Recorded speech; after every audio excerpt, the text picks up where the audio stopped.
ವೀಕ್ಷಕರೇ, ಒಂದು ಹೊಸ ಸುದ್ದಿ ಏನಂದರೆ ಅಕ್ಟೋಬರ್ನಲ್ಲಿ 2 ಧೂಮಕೇತುಗಳು ಬರ್ತಾ ಇದ್ದಾವೆ.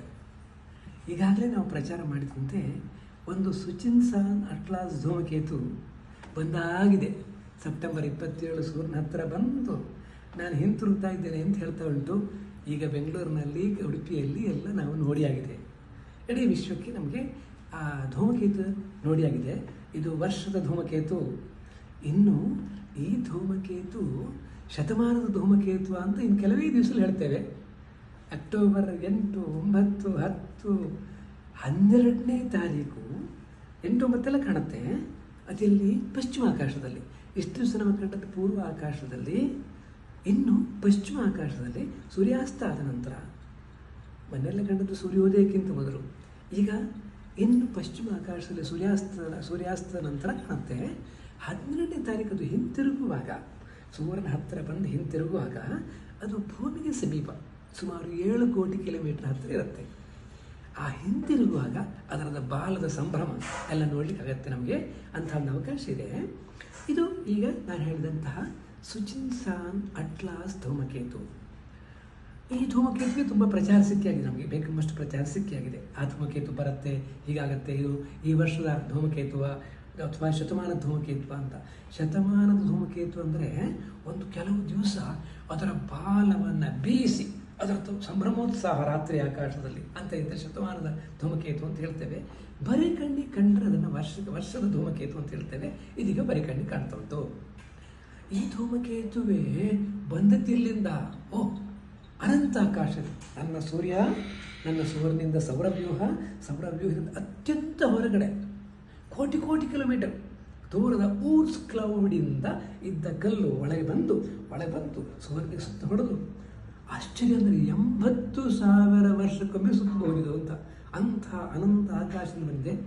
ಆಶ್ಚರ್ಯ ಗೊತ್ತಾ, ಒಂದು 10 ಕಿಲೋಮೀಟರ್ ಗಾತ್ರದ ಕಲ್ಲಿದು.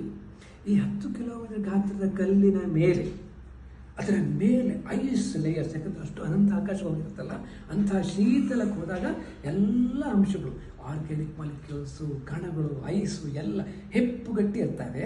ಸೂರ್ಯನ ಹತ್ತಿರ ಬರುವಾಗ ಒಂದು 3-4 ಖಗೋಳಮಾನ ಅಂದರೆ ಸುಮಾರು ಒಂದು 60 ಕೋಟಿ ಕಿಲೋಮೀಟರ್ ಹತ್ತಿರ ಬರುವಾಗ ನಮಗೆ ಅದು ಆ ನೀರಿನ ಐಸ್ ಲೇಯರ್ ಕರಗಿ ಬಾಲ ಸೃಷ್ಟಿಯಾಗುತ್ತೆ. ಧೂಳು, ಆ ಧೂಳಿನ ಬಾಲ ಸೂರ್ಯನ ಹತ್ತಿರ ಬರುವ 1,00,000 ಕಿಲೋಮೀಟರ್ ಇರಬಹುದು. ಅಂಥ ದೊಡ್ಡ ಬಾಲ ಇದ್ದದರಿಂದ ರಾತ್ರಿ ಆಕಾಶದಲ್ಲಿ ಚಂದ್ರನನ್ನು ಬಿಟ್ಟರೆ, ಈಗ ಚಂದ್ರನೇ ಚಂದ. ಅದು ಎಷ್ಟು ಚಂದ ಅಂದರೆ ಆ ಒಂದು 28 ದಿವಸದಲ್ಲಿ ಅಮಾವಾಸ್ಯೆ, ಹುಣ್ಣಿಮೆ, ಕ್ರೆಸೆಂಟ್ ಮೂನ್, ಚಂದ್ರನೇ ತುಂಬ ಚಂದ. ಚಂದ್ರ ರಾಜ ರಾತ್ರಿ ಆಕಾಶದ್ದು. ಚಂದ್ರನ ಬಿಟ್ಟರೆ ಧೂಮಕೇತುಗಳು ಅತ್ಯಂತ ಸುಂದರ. ಯಾಕೆ ಗೊತ್ತುಂಟ, ಹತ್ತಿರ ಬರುವಾಗ ಬಾಲ ದೊಡ್ಡದಾಗ್ತಾ ಇರೋದು, ಮತ್ತು ದೂರ ಹೋಗುವಾಗ ಬಾಲ ಚಿಕ್ಕದಾಗ್ತಾ ಇರೋದು. ಈಗ ಬಾಲ ಚಿಕ್ಕದಾಗುವಂಥ ಅಕ್ಟೋಬರ್ 12, 20, 22, 30 ಹೊತ್ತಿಗೆ ಅದರ ಆ ಅದ್ಭುತ ಬಾಲದಲ್ಲಿಯೂ 2 ಬಾಲ ಉಂಟು. ಒಂದು ನೀಲಿಯ ಬಾಲ, ಅಲ್ಲಿ ಏನಂದರೆ ಅಯಾನ್ಸ್, ಎಲೆಕ್ಟ್ರಾನ್ಸ್ಗಳ ಪ್ರವಾಹ ಸೂರ್ಯನ ಅದು ಹತ್ತಿರ ಬರುವಾಗ ಸೂರ್ಯನ ರೇಡಿಯೇಷನ್ ಪ್ರೆಷರ್ನಿಂದಾಗಿ ಇವೆಲ್ಲ ಸಿಡಿದು ಆ ಕಡೆ ಬಾಲ ಸೃಷ್ಟಿಯಾಗೋದು.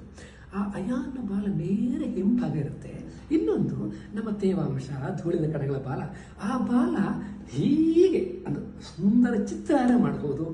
ನನಗನ್ನಿಸುತ್ತೆ ನಾಡ್ದು ಅಕ್ಟೋಬರ್ 12 ಅದು ಅತ್ಯಂತ ಸುಂದರ ಚಿತ್ತಾರ ಮಾಡುತ್ತೆ.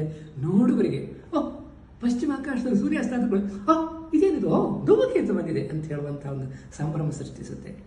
ಇನ್ನೊಂದು ಆಶ್ಚರ್ಯ ಗೊತ್ತಾ ನಿಮಗೆ, ಇದರೊಟ್ಟಿಗೆ ಇನ್ನೊಬ್ಬರು ಬಂದಾಯಿತು, ಇನ್ನೊಂದು ಧೂಮಕೇತು. ಅದಕ್ಕೆ ಹೇಳಿದ್ದೆ ತಿಂಗಳಲ್ಲಿ 2 ಧೂಮಕೇತು ಅಂತ. ಇನ್ನೊಂದು ಸನ್ ಗ್ರೇಸರ್ ಧೂಮಕೇತು ಅಂತ, ಕಾಮೆಟ್ ಅಂತ, ಅದು ಪುನಃ ಸನ್ ಗ್ರೇಸರ್ ಕ್ಲಾಸ್ ಅಂತ ಹೆಸರು. ಆಶ್ಚರ್ಯ ಗೊತ್ತಾ, ಮೊನ್ನೆ ಸೆಪ್ಟೆಂಬರ್ 27ಕ್ಕೆ ಸಮೀಪ ಬಂದಂತಹ, ನಾನೀಗ ಹಿಂದೆ ಹೇಳಿದಂಥ ಸುಚಿನ್ಸಾನ್ ಧೂಮಕೇತು ಉಂಟಲ್ಲ, ಅದು ಸೂರ್ಯನಿಗೆ ಸಮೀಪ ಬಂತು. ಅದೇ ದಿವಸ ನೋಡಿದಂಥ ಧೂಮಕೇತು ಇದು. ಇತ್ತೀಚೆಗೆ ಮೊನ್ನೆ ನೋಡಿದ್ದಷ್ಟೇ. ಹಾಗೆ 1 ತಿಂಗಳು ಆಗುವುದಿಲ್ಲ. ಅಕ್ಟೋಬರ್ 28ಕ್ಕೆ ಅಂದರೆ ಸೆಪ್ಟೆಂಬರ್ 27ರಿಂದ ಅಕ್ಟೋಬರ್ 28ಕ್ಕೆ ಸೂರ್ಯನ ಸಮೀಪ ಬಂದಾಗುತ್ತದು. ಸೂರ್ಯನ ಸಮೀಪ ಬರುವಾಗ ನನಗನ್ಸುತ್ತೆ ಅದು ಸಿಡಿದು ಹೋಗ್ಬೋದು. ಯಾಕಂದರೆ ಸನ್ ಗ್ರೇಸರ್ಸ್ ಕಾಮೆಟ್ಸ್ ಕೆಲವು ಸರಿ ಸೂರ್ಯನ ಹತ್ತಿರ ಬಂದಾಗ ಘರ್ಷಣೆ ಸಿಡಿದು ಹೋಗ್ಬೋದು. ಏನಾಗುತ್ತೆ ಹೇಳಿ ಬರೋದಿಲ್ಲ, ಹೇಳಲಿಕ್ಕೆ ಬರೋದಿಲ್ಲ. ಆದರೆ ಬರುವಾಗ ಅದರದ್ದು ಬಾಲ ಬೀಸಿ ನಮಗೆ ಸುಂದರ ದೃಶ್ಯ ಅದ್ಭುತ ಕಾಣುತ್ತೆ. ಶತಮಾನ ಧೂಮಕೇತು ಅದು ಆಗ್ಬೋದು, ಇದು ಆಗ್ಬೋದು. ಎಲ್ಲವೂ ಈ ಅಕ್ಟೋಬರ್ ತಿಂಗಳಿನಲ್ಲಿ. ಹಾಗೆ ಇದನ್ನು ನಾವು ನೋಡಿ ಸಂಭ್ರಮ ಸಿಗುತ್ತೆ. ಧೂಮಕೇತುಗಳ ತಿಂಗಳು ಈ ವರ್ಷದ ಅಕ್ಟೋಬರ್. ನಾವು ದೀಪಾವಳಿ, ನವರಾತ್ರಿ, ದೀಪಾವಳಿ ಹೊತ್ತಿನಲ್ಲಿ ಆಕಾಶದಲ್ಲಿ ಅದ್ಭುತ ಪಶ್ಚಿಮ ಆಕಾಶದಲ್ಲಿ ಶುಕ್ರ ಗ್ರಹದ ಪಕ್ಕದಲ್ಲಿ ಓಹೋ ನೋಡಿ ಆನಂದಿಸಬಹುದು. ಆಕಾಶ ನೋಡಿ ಆನಂದಿಸಬಹುದು. ಧೂಮಕೇತು ಬರ್ತಾ ಇದೆ, ನೋಡ್ಲಿಕ್ಕೆ ರೆಡಿಯಾಗಿರಿ. ನಮಸ್ಕಾರ. ನಾನು ಡಾಕ್ಟರ್ ಎ ವಿ ಭಟ್, ಉಡುಪಿಯಿಂದ.